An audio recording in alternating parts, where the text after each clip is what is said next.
मुख्यमंत्री सुखविंदर सिंह सुक्खू ने आज वर्चुअल माध्यम से बिलासपुर को 4 महत्वपूर्ण परियोजनाओं की सौगात दी। कार्यक्रम उपायुक्त कार्यालय बिलासपुर के बचत भवन में आयोजित किया गया, जिसमें विशेष रूप से प्रदेश के नगर नियोजक, आवास एवं तकनीकी शिक्षा मंत्री राजेश धर्माणी मौजूद रहे।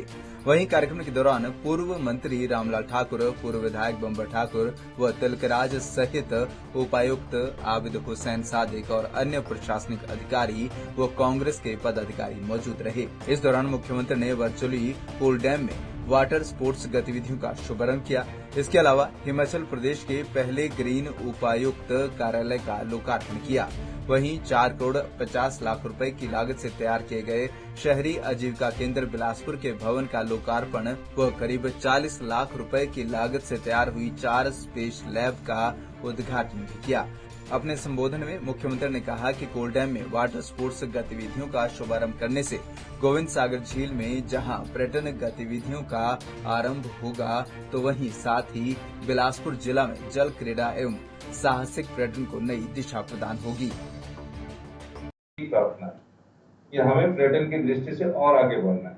आज आपने ये शुरुआत की, शुरुआत के बाद कई बार कुछ चीजें बैठ जाती है, इसकी लगातार निगरानी रखनी है और जो सब्सिडीज हम दे सकते हैं वो हम सब्सिडी इनको देनी चाहिए। हमने अगर मछली पालन उत्पादकों के लिए 80% सब्सिडी का प्रावधान किया है, वो कोई प्रोजेक्ट लेता ही नहीं वहां से, यानी कि 100 में से 80 रुपए सरकार देगी। अगर मछली उत्पादन करेगा, ट्राउट फिश उत्पादन करेगा तो उसको भी 80 रुपए तालाब बनाने के लिए सरकार देगी, वो भी कोई नहीं ले रहा है। इको टूरिज्म हमने कहा है कि जो इलेक्ट्रिकल बसेस लेगा बजट में, उसको भी हम 40% सब्सिडी देंगे। और अब मैंने और बढ़ाया कि बसों की कमी को दूर करने के लिए मैंने कहा कि प्रत्येक विधानसभा क्षेत्र में हमारे जो विधायक है और सम्मानित जो नेता है वो अपने रूट आइडेंटिफाई करिए। हम डीजल बस पर भी 30% की सब्सिडी देंगे ताकि उस क्षेत्र की बसों की समस्याओं का भी हम निपटारा कर सके। हम 700 करोड़ रुपया ग्रांट एचआरटीसी को दे रहे हैं। अब मैं 700 करोड़ में से उस ग्रांट में से 200 करोड़ रुपया अनएम्प्लॉयड यूथ को देना चाहता हूँ ताकि वो अपनी बसें चलाए और उसकी 30% सब्सिडी भी हम देना चाहते हैं।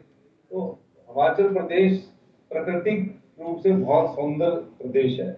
हमने अभी हल्दी का जो रेट है, हल्दी का हमने फॉर्म, हल्दी का रेट सरकार 90 रुपए किलो खरीदेगी, यानी कि 1 टन हल्दी खरीदने में सरकार उसको 90,000 रुपया देगी। ये भी एम्प्लॉयमेंट से जुड़ा हुआ है। ऑर्गेनिक प्राकृतिक खेती करता है, ऑर्गेनिक नहीं प्राकृतिक खेती करता है तो 60 रुपए किलो गेहूं खरीदेगी, 40 रुपए किलो मक्की खरीदेगी। अब हमें इस दिशा में बढ़ना पड़ेगा और फिर हमारे पास टूरिज्म बहुत बड़े पैमाने पर आएगा। अगर आज हम टूरिज्म की सोच को लेकर चलेंगे तो 10 साल में हिमाचल प्रदेश टूरिज्म के रूप में पूरे राज्य की राजधानी के रूप में जाना जाएगा। इस दृष्टि से हमारी सरकार कार्य कर रही है और मैं चाहूंगा कि ये प्रोजेक्ट आप अनएम्प्लॉयड यूथ को कोई ऐसी योजना लेकर आए जिसमें हम उनको सब्सिडी दे, हम वो भी देने को तैयार है। पर्यटन से जुड़े हुए कोई शिकारा अपना लाना चाहता है, कोई हाउस बोट बनाना चाहता है, उसके लिए भी हम सब्सिडी देने को तैयार है। होम स्टे पॉलिसी में हमने बड़ा लाभ किया है। होम स्टे पॉलिसी वालों को भी 30% हम जो होम स्टे है, जो इंटरेस्ट है उसमें 5% की सब्सिडी सरकार भी करेगी, यानी कि अगर 10% इंटरेस्ट पर वो लोन लेता है तो 5% सरकार देगी होम स्टे बनाने के लिए। ये बजट में प्रोविजन किया है। और हमने होटल बनाने के लिए भी 5% सब्सिडी का प्रोविजन किया है कि जो होटल बनाएगा हिमाचल का व्यक्ति, उसको अगर वो 1 करोड़ रुपया लेता है उस पर 10% इंटरेस्ट लगता है। 10% इंटरेस्ट की जगह 5% हिमाचल प्रदेश की सरकार की। ये इसलिए किया गया कि हम टूरिज्म सेक्टर को एक इंडस्ट्री मानकर आगे बढ़ रहे हैं। तो हमारी प्रदेश के लोगों से भी बात हो रही है, तो मैं इन सब चीजों को आगे बढ़ाते हुए हम सब लोगों का एक सहयोग पर्यटन की दृष्टि से होना चाहिए। उद्योगों में हमारी प्रथम प्राथमिकता पर्यटन है, फिर हाइड्रो है, फिर डाटा है, फिर डेयरी इंडस्ट्रीज और नेचुरल फार्मिंग है। इसमें हम 5 चीजों में हम ज्यादा खर्च करना चाह रहे हैं। जो इंडस्ट्रीज है हमारी वो चल रही है, उस इंडस्ट्रीज का जब हमें बेनिफिट होगा तो हम उसको और आगे बढ़ाने की कोशिश करेंगे, लेकिन हम इस इंडस्ट्रीज को ज्यादा बढ़ाना चाहते हैं। आप सब लोगों ने हमारी बात सुनी। मैं धर्मानी जी का, रामलाल ठाकुर जी का, सभी सम्मानित व्यक्तियों का बहुत बहुत धन्यवाद करता हूँ। वहीं मुख्यमंत्री द्वारा बिलासपुर जिला को 4 महत्वपूर्ण परियोजनाओं की सौगात देने पर तकनीकी शिक्षा मंत्री राजेश धर्माणी ने खुशी जाहिर करते हुए कहा कि इससे जिला में पर्यटन को बढ़ावा देने व रोजगार के अवसर पैदा करने के क्षेत्र में काफी फायदा मिलेगा। आदरणीय मुख्यमंत्री श्री सुखविंदर सिंह सुक्खू जी का आभार व्यक्त करता हूं, जिनकी दूरदर्शी सोच और उनके सहायता से जो है बिलासपुर जिला लगातार आगे बढ़ रहा है।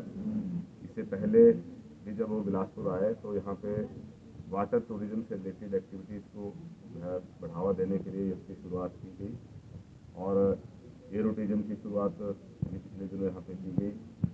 और जब नलवाड़ी का मेला था उसमें इंटरनेशनल पैराग्लाइडिंग कंपटीशन भी यहाँ पे आयोजित किया गया। और इसके अतिरिक्त बिलासपुर जिले में जो है आइलैंड टूरिज्म को बढ़ाने के लिए भी जो है वो कदम उठाए गए हैं, जिसका टेंडर हो गया है।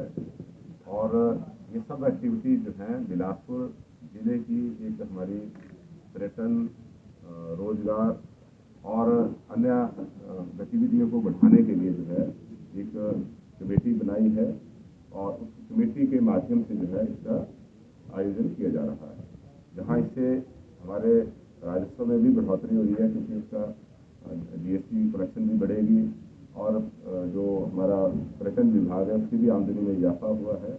वहीं पर हमारा जो ये डिस्ट्रिक्ट लाइब्रेरी कमेटी है इसके भी संसाधन बढ़े हैं, इसके आने वाले समय में बिलासपुर जिले को ज़्यादा लाभ होने वाला है।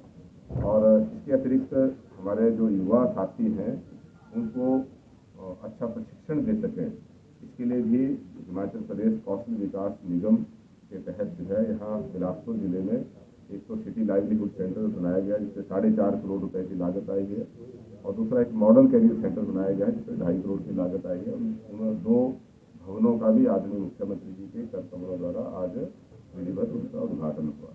और इसके अतिरिक्त हमारे जो बच्चे स्कूलों में पढ़ रहे हैं उन बच्चों को हम साइंस, टेक्नोलॉजी और खास करके स्पेस साइंसेज के बारे में बता सकें, जो न्यू एज टेक्नोलॉजी हैं उनके बारे में जानकारी दे सकें। उसके लिए जो है स्पेस लैब जो है यहाँ पे स्टैब्लिश की है।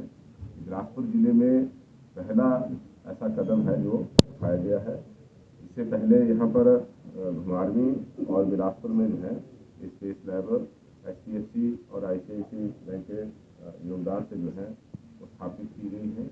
इन स्पेस लैब के माध्यम से जहाँ बच्चों को ASLV, GSLV और स्पेस स्टेशन, यहाँ पे जो हमारे विभिन्न गतिविधियाँ जैसे ड्रोन टेक्नोलॉजी है, रोबोटिक्स है, 3D प्रिंटिंग है, इसके बारे में भी जानकारी जो है स्पेस लैब के माध्यम से। बता दें कि बिलासपुर जिला में पर्यटन के क्षेत्र में असीम संभावनाएं हैं। जरूरत है कि इनका सही तरीके से दोहन किया जाए, जिससे स्थानीय लोगों को रोजगार मिल सके, तो वहीं प्रदेश सरकार का राजस्व भी बढ़े। पंजाब केसरी टीवी के लिए बिलासपुर से सुभाष ठाकुर की रिपोर्ट।